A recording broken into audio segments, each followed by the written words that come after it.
À notre émission de la semaine, nous mettons le cap sur l'anniversaire d'indépendance de la République démocratique du Congo. Nous sommes allés à Laval et croyez-moi, ça fêtait en grand. Et aussi, on soulignait évidemment les jeunes qui terminent leurs études secondaires. Et on a eu également la chance, l'opportunité de rencontrer un député congolais, donc qui siège même à l'Assemblée donc au Congo et qui était de passage ici. Alors voilà donc le contenu de cette première interview. On parle donc de la RDC encore une fois. Et en deuxième partie de l'émission, Madame, Messieurs, nous recevons Eva Rostin. Eva Rostin est les productrices. Elle a une agence de production qui s'appelle As One, qu'elle a fondée en 2019. Et on parle naturellement, évidemment, de musique. Vous aurez l'occasion de l'entendre. Elle est française, elle nous vient de Nice et elle vit à Montréal depuis 2019. Voilà donc le contenu de cette émission. Madame, monsieur, bonsoir ou bonjour. Bienvenue à notre magazine de télévision. Bougez pas, ça va causer après ces messages publicitaires. Et nous sommes de retour à notre magazine de télévision. Madame, monsieur, bonsoir. Comme vous voyez, ce soir, donc, on célèbre l'anniversaire de l'indépendance de la République démocratique du Congo. En fait, je vous rappelle, ce pays a acquis son indépendance le 30 juin 1960. Et comme vous voyez, on est en 2024. Les Congolais de Montréal ont décidé de célébrer. Et ça se passe justement dans cette salle.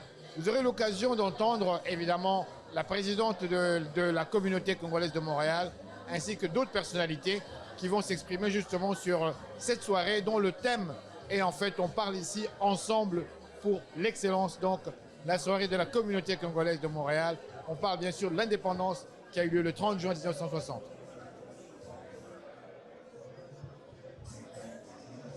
Bonsoir tout le monde.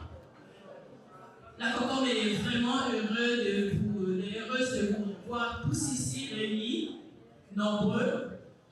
Le CR de la COCOM qui vous invite ce soir vous remercie grandement de votre présence. Alors je vais vous inviter tous à nous lever parce que nous allons commencer notre soirée avec l'hymne national de la RDC.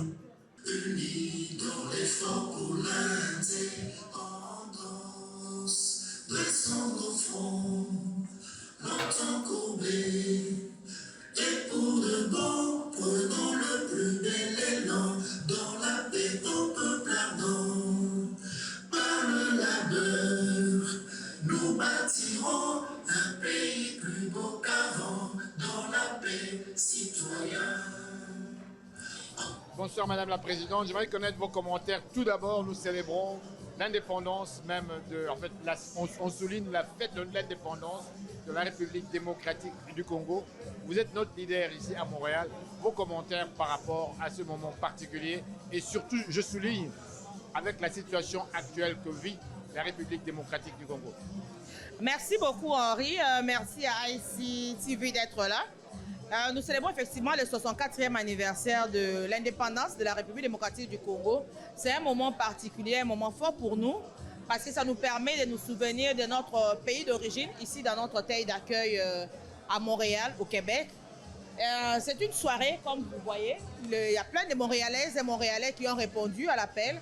Beaucoup de Congolais, mais seulement pas des Congolais. Nous avons aussi nos frères des Afro-descendants. Nous avons le représentant, le directeur général de la Fédération des associations africaines du Canada. Nous avons le représentant de l'association mauritanienne qui est là. Et puis nous avons aussi la représentante de ICC, Initiative Citoyenne, qui est une structure haïtienne. Donc on a plusieurs structures qui sont venues célébrer avec nous. C'est un moment de réflexion. C'est un moment de réflexion par rapport à ce qui se passe à l'est du pays. Vous savez que malheureusement, il y a encore le bruit des bottes. Il y a la guerre à l'est de la République démocratique du Congo. Vendredi, nous apprenions que les rebelles du M23 qui sont soutenus par le Rwanda ont attaqué les villes de Walikale. C'est à l'entrée de Goma. Il y a encore eu des tirs des armes. Et nous avons observé une minute de silence pour les victimes de la guerre à l'est du Congo. On espère vraiment de tout cœur que nous allons profiter de l'expérience de paix du Canada. Le Canada est un fleuron dans la promotion de la paix internationale. Et nous qui sommes au Canada, nous allons profiter de ces valeurs de paix que nous avons intériorisées, apprises et maîtrisées ici pour faire bénéficier notre pays d'origine. Nous avons la grâce et la chance aujourd'hui d'avoir parmi nous quelques députés nationaux qui viennent du Congo. Ils sont venus participer à l'Assemblée parlementaire francophone qui aura lieu la semaine qui va commencer. Et nous avons justement le député national de Walikale qui nous a partagé ces informations-là. Et vous savez, aujourd'hui, en République démocratique du Congo, on a la plus grande mission des Nations Unies, la MONUSCO. Mais les missions de maintien de la paix des Nations Unies, c'est une idée du Canada. C'était l'initiative du Premier ministre Pearson en 1951.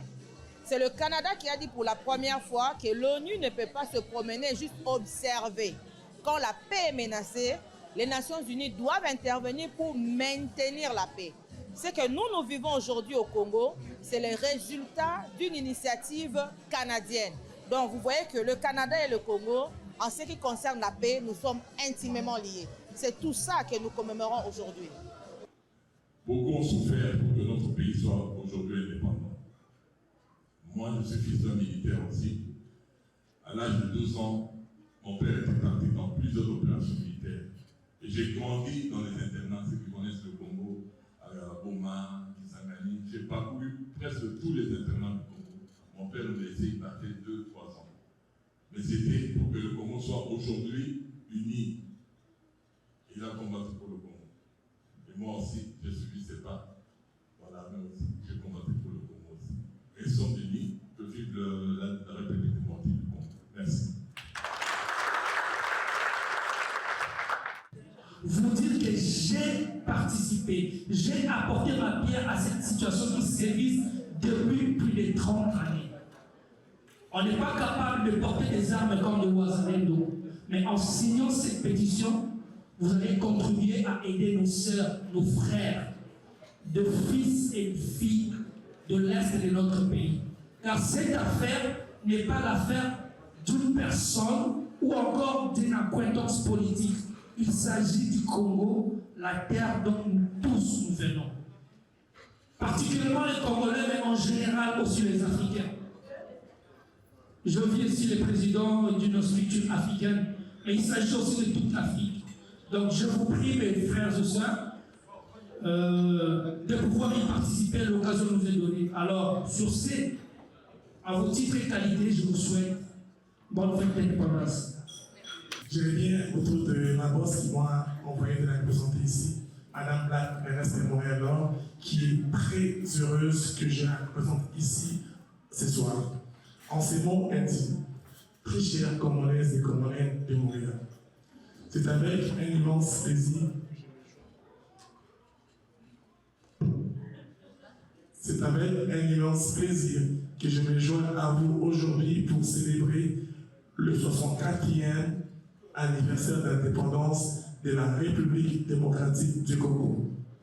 En tant que mairesse de l'arrondissement de Montréal-Nord, je suis fier de pouvoir partager ces moments de joie et de fierté avec la communauté congolaise de notre ville.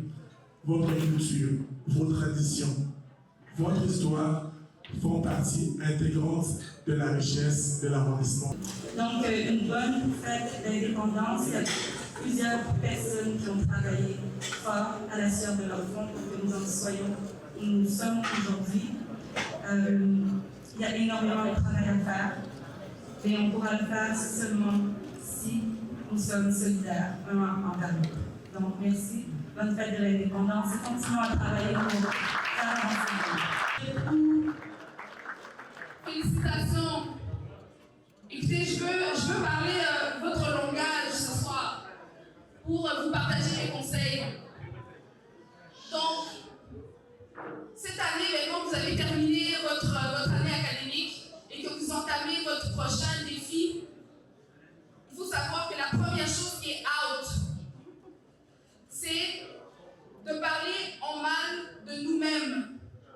Cessons de parler en mal de la communauté congolaise. Cessons de nous dénigrer entre nous. Pourquoi? Parce que ce qui est in, c'est reconnaître que l'on fait le bien. Moi, je vous dis, comme M. Diallo l'a dit tout à l'heure, je suis la mairesse de l'arrondissement le plus peuplé de la ville de Montréal, mais aussi l'arrondissement le plus diversifié à Montréal, mais au Québec. Et ce que je peux vous dire, c'est que je fais plus de 200 événements par année dans différentes communautés. Et ce que je peux vous dire, je l'ai déjà dit dans un événement précédent et je le répète, les Congolaises, Congolais, nous faisons bien les choses.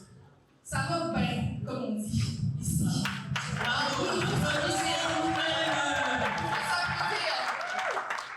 Moi, j'ai grandi, j'ai vu des jeunes qui étaient là à l'entrée, des jeunes qui passaient les assiettes. J'ai grandi exactement comme eux. Donc, c'était mes parents qui m'amenaient dans les fêtes comme ça et puis je leur donnais un coup de main. En fait, ça fait longtemps que la communauté congolaise est engagée, impliquée dans la communauté d'accueil. Et ce qu'on fait est bien et je m'encourage à continuer à faire ce que l'on fait, à continuer à être soudés entre organisations et puis ça va bien aller. C'est bon? Ça, c'est le premier conseil. Et pourquoi c'est important?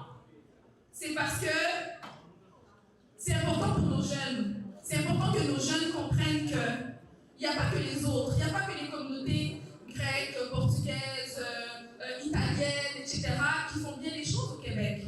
Notre communauté aussi le fait bien. Et c'est important d'identifier quels sont les leaders qui font bien les choses ici au Québec pour qu'eux-mêmes puissent s'identifier à ces personnes-là. Deuxième chose, ce qui est out, c'est rester dans le connu. Et ce qui est in, c'est d'oser l'inconnu. C'est-à-dire, moi, ce que je vous souhaite pour la suite, c'est d'avoir le courage, même si on tremble un peu parfois, c'est d'avoir le courage d'aller dans des réseaux que vous ne connaissez pas.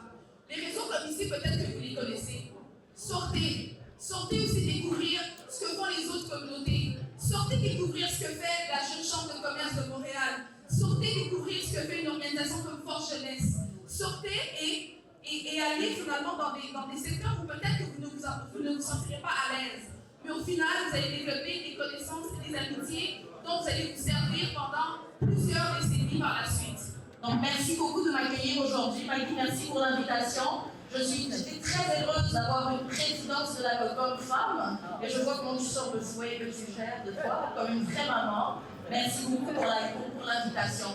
Aux jeunes, je vais dire, je sais que les jeunes, parce que moi j'ai une jeune qui a 13 ans.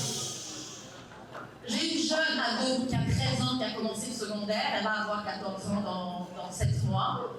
Et je sais qu'on va vous dire, il faut continuer l'école, il faut vous impliquer. Ça n'a pas vraiment de sens pour vous. Je sais que vous trouvez ça cringe. Mais la réalité est que la raison pour laquelle on vous demande de continuer l'école, et ça c'est, même nous en disant, les parents nous disaient continuer l'école sans nous dire vraiment pourquoi, mais j'ai appris ça avec mes enfants. En ce moment, ça n'a peut-être pas de sens pour vous. Et continuer l'école, c'est continuer à acquérir des outils, la connaissance qui va vous permettre dans la vie d'agir, de gagner de l'argent et de vivre vos rêves, mais surtout de faire ce que vous voulez faire et d'avoir la liberté de faire ce que vous voulez faire dans la vie. C'est pas tout le monde qui a la fibre académique qui est nécessairement bon à l'école. Ça peut être difficile. Mais l'idée, c'est de continuer et de persévérer pour que l'école puisse vous outiller à prendre la vie et puis à faire ce que vous voulez, avoir la liberté de faire ce que vous voulez faire. C'est pour ça qu'on vous demande de continuer l'école, simplement pour que vous soyez outillés dans le monde adulte. Vous connaissez les bullies de l'école? Vous connaissez les bullies, n'est-ce pas les jeunes? Les adultes sont les plus grands bullies encore.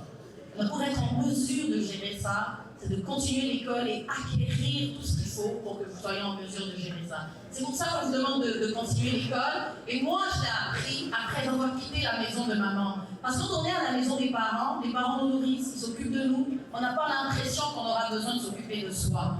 Et c'est la raison pour laquelle on vous demande de continuer l'école. Comme mes collègues, comme tout le monde, je vous encourage, les jeunes, continuez. Et nous voilà de retour à notre magazine de télévision. Madame, monsieur, bonsoir. Bienvenue à notre magazine de télévision. Comme vous voyez, ce soir, c'est la soirée de l'indépendance. En fait, la diaspora congolaise de Montréal célèbre. Et comme vous voyez, je suis là avec toute la salle. On est à peu près, je sais pas moi, plus de 200 personnes, 300 personnes. Mais avant toute chose, je vais aller vers un membre du conseil d'administration qui va nous faire le commentaire justement par rapport à sa soirée. Allez-y. Bonsoir, vous êtes monsieur. Bonsoir, c'est Maître Paulin Ngandou, membre de la communauté congolaise de Montréal. Au fait, je suis membre du conseil d'administration. Aujourd'hui, c'est un grand jour pour nous, célébrer l'indépendance du Congo, mais aussi une occasion de faire une remise en question, sinon une évaluation de tout ce que le Congo a pu faire comme parcours depuis l'indépendance jusqu'à ces jours. Je pense que nous avons eu l'indépendance politique, à nous les Congolais maintenant de nous battre pour l'indépendance économique. Et ça prend l'implication de tout le monde.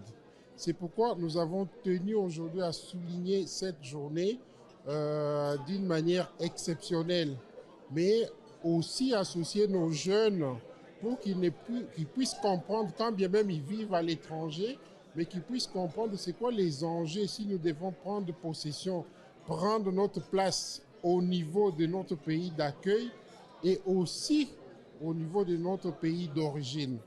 Je pense que nous avons du chemin à faire. Aujourd'hui, nous ne pouvons pas dire encore que c'est gagné, mais nous devons continuer à nous battre et célébrer ces jours en toute responsabilité pour se dire d'où nous venons, où est-ce que nous allons, qu'est-ce qui est fait et qu'est-ce qui doit être fait. Voilà, donc pour moi, c'est ça la réflexion du jour. Nous devons, nous Congolais aujourd'hui, nous dire que le monde évolue rapidement. Et qu'est-ce que nous devons faire?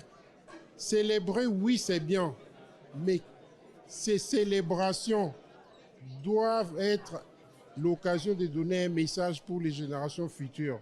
C'est maintenant, parce qu'il y a des changements dans le monde, nous devons prendre notre place.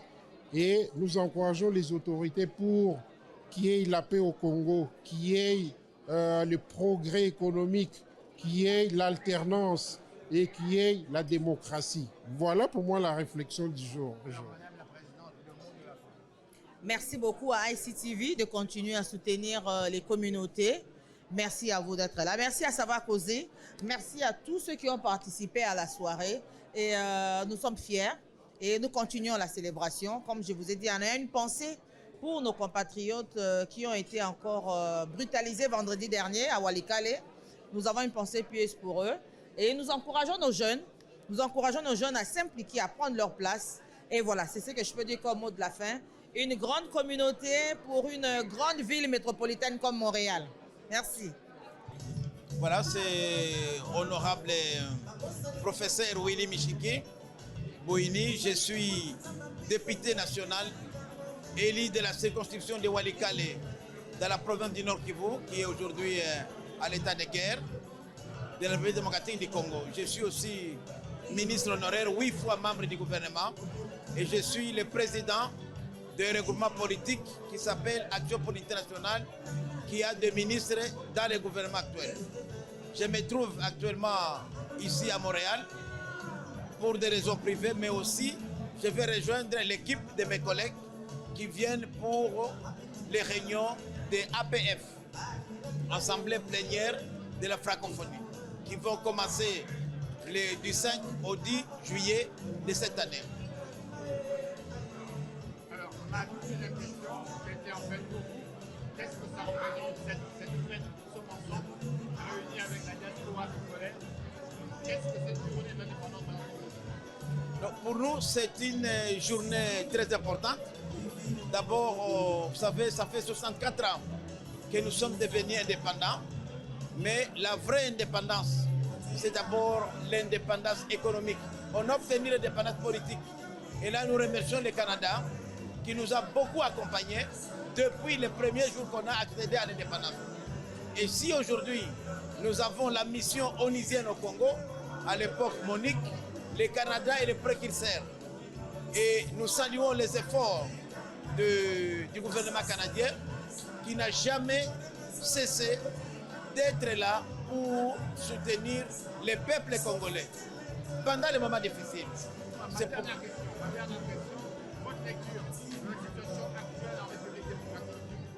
Aujourd'hui, comme vous le savez très bien, nous sommes victimes d'une guerre injuste nous imposée par la coalition rwando-ougando-kenyane avec comme motif s'emparer des ressources minières de la RDC.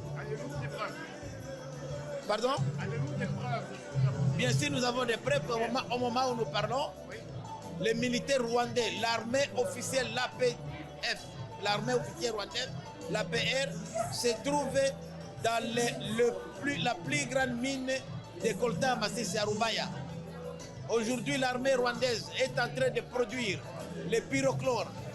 Et c'est suite à ça que le gouvernement rwandais a signé des accords avec l'Union européenne pour exporter des minerais à l'Union européenne, alors que, comme vous le savez, le Rwanda n'a pas de minerais. Tous les minerais que le Rwanda a. Donnez-nous les preuves, donnez-nous les éléments pertinents. Faisons en sorte que votre affirmation est évidente. Mais si je peux ajouter quelque chose, oui, merci. Si je peux ajouter quelque chose, en février dernier, les Nations Unies ont publié un rapport. C'est le rapport du comité de suivi des droits de l'homme. Et ce rapport-là est clair. Il y a des exactions sur les populations civiles qui ont été commises par des militaires rwandais qui accompagnaient les rebelles du M23. Les M23 se disent des rebelles congolais qui sont en République démocratique du Congo. Le Congo n'a pas demandé l'aide du Rwanda. Alors comment expliquez-vous la présence des militaires rwandais aux côtés des rebelles qui attaquent des civils? Ça, c'est dans le rapport des Nations Unies de décembre 2022, mais qui a été publié en février de cette année. Je n'ai pas le titre officiel, mais le comité de suivi des droits de l'homme. Si vous allez sur le site des Nations Unies, Conseil de sécurité, comité de suivi des droits de l'homme, ils ont un rapport de décembre 2022 qui a été publié en février 2023. Ce rapport-là fait état, les Nations Unies ont signé parce qu'ils font des enquêtes. Après leurs enquêtes, il y a des preuves matérielles de la présence de l'armée rwandaise aux côtés des rebelles du M23. C'est comme ça que l'honorable peut valablement dire que nous sommes aussi attaqués par le Rwanda. Je vous remets la parole. Oui, je voudrais confirmer ce rapport des experts des Nations Unies. D'ailleurs, le combat que nous menons aujourd'hui et que nous demandons au Canada, même si le Canada n'est pas membre du Conseil de sécurité des Nations Unies, nous demandons que ces rapports-là soient débattus au niveau du Conseil de sécurité. Vous savez bien que les résolutions du Conseil de sécurité s'imposent aux États membres. Et c'est vraiment désolant aujourd'hui, puisqu'il n'y a plus à prouver. Même l'Union européenne, la semaine passée, vient de condamner le Rwanda et a demandé au Rwanda de retirer ses troupes à la République démocratique du Congo. Donc ce n'est pas normal. C'est pourquoi nous allons profiter en marge de la tenue des assemblées plénières de la francophonie pour que la francophonie, qui a entre autres missions la promotion de la démocratie et des droits de l'homme, puisse condamner fermement un pays membre qui est le Rwanda, qui agresse un pays membre qui est la RDC. Moi, je m'appelle Men El-Emin El-Hussein. Je suis le président de l'Alliance culturelle et économique Mauritanie-Canada, membre du conseil d'administration de la Fédération africaine et association du Canada et son trésorier. Je suis très honoré ce soir d'être ici parmi mes frères africains, nous sommes tous des Africains, dans cet événement d'Iose qui est extraordinaire, que je vois. Et je félicite les organisateurs pour la réussite de cet événement. Et je dis encore félicitations pour l'indépendance, de 104e indépendance du Congo. Merci beaucoup. Bonjour, mon nom c'est Rodriguez Chubaka. Je suis ici pour participer à l'événement du 30 juin qui souligne l'indépendance du Congo. Ça fait 64 ans.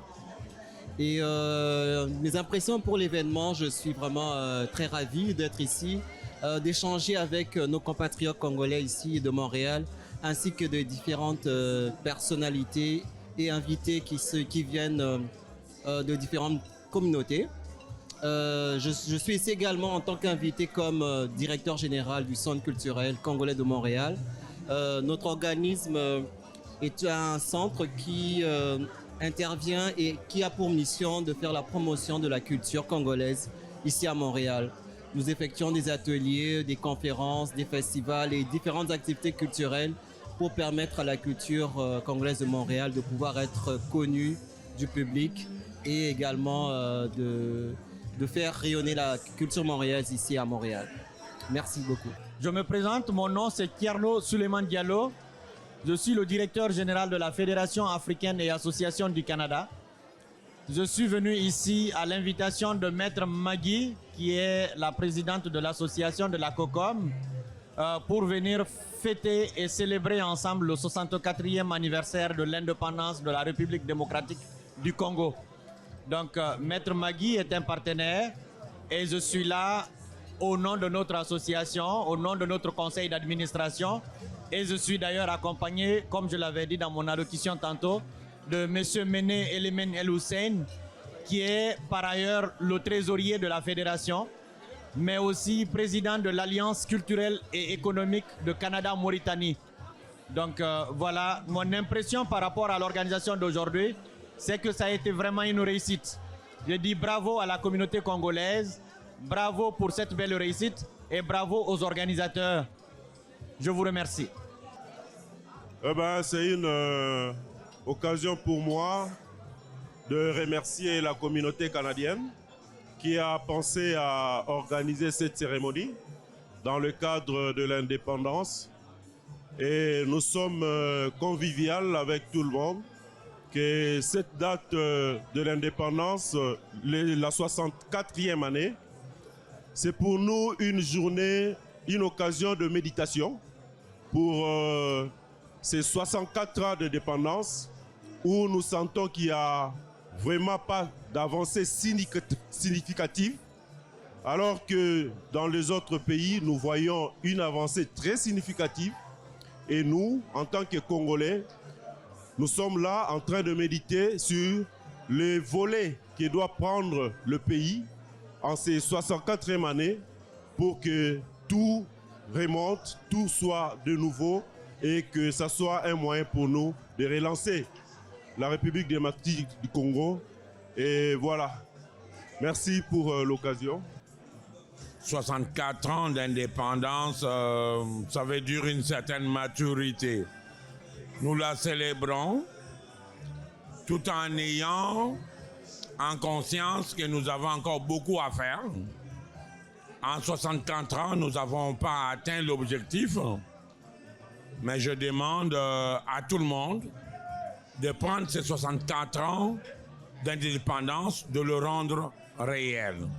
Le réel étant l'indépendance économique, l'indépendance politique et sécuritaire. Notre pays est engrainé aujourd'hui à l'Est.